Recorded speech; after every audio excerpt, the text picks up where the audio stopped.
fleur de bois qui épouse la forme arrondie de la vitrine. On voit un homme, vu de dos, légèrement voûté, avec un chapeau sur la tête, et il occupe l'un des 7 tabourets, les autres sont vides. Plus loin est assis un couple dont l'homme, la cigarette à la main, fait penser à un mauvais garçon, tandis que la femme rousse, accoudée au bar, mange son sandwich avec l'allure d'une femme facile. Le nom de ce tableau, Nighthawk, c'est en fait oiseau de nuit, est souvent troublé par l'enseigne. On a l'impression qu'il s'agit du nom du diner, alors qu'en fait, on ne connaît pas le nom de ce diner. Si on regarde les détails, le numéro 1, ce numéro 1, c'est une publicité.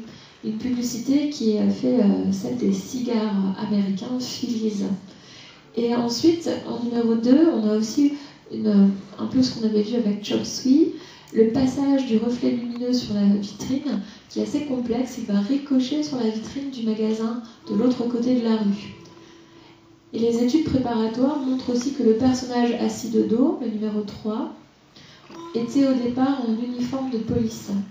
Et Hopper va souhaiter le rendre beaucoup plus anonyme en l'habillant d'un costume assez informe.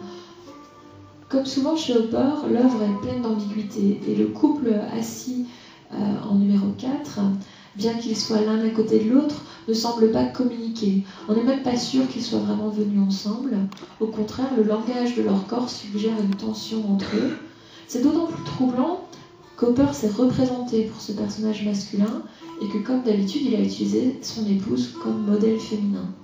Alors Nighthawk, c'est une composition qui est faite de contrastes, d'équilibre. On a toujours ces larges horizontales qui campent la toile, tandis que les verticales vont rythmer à travers les éléments de détail tels que par exemple les percolateurs en numéro 5.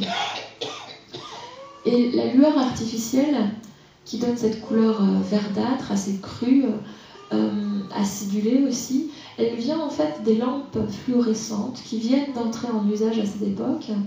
La luminescence blafarde qui se réverbère dans la rue et qui donne ce ton cru à la toile, c'est celui d'une nouvelle technique d'éclairage, si vous voulez.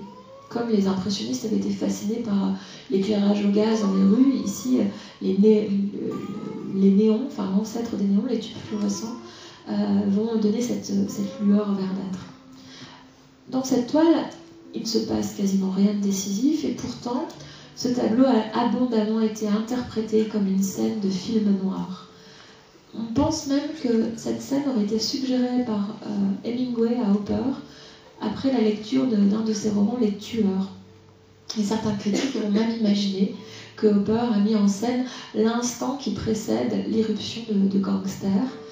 En fait, ici, on peut faire à nouveau toutes les suppositions que l'on souhaite.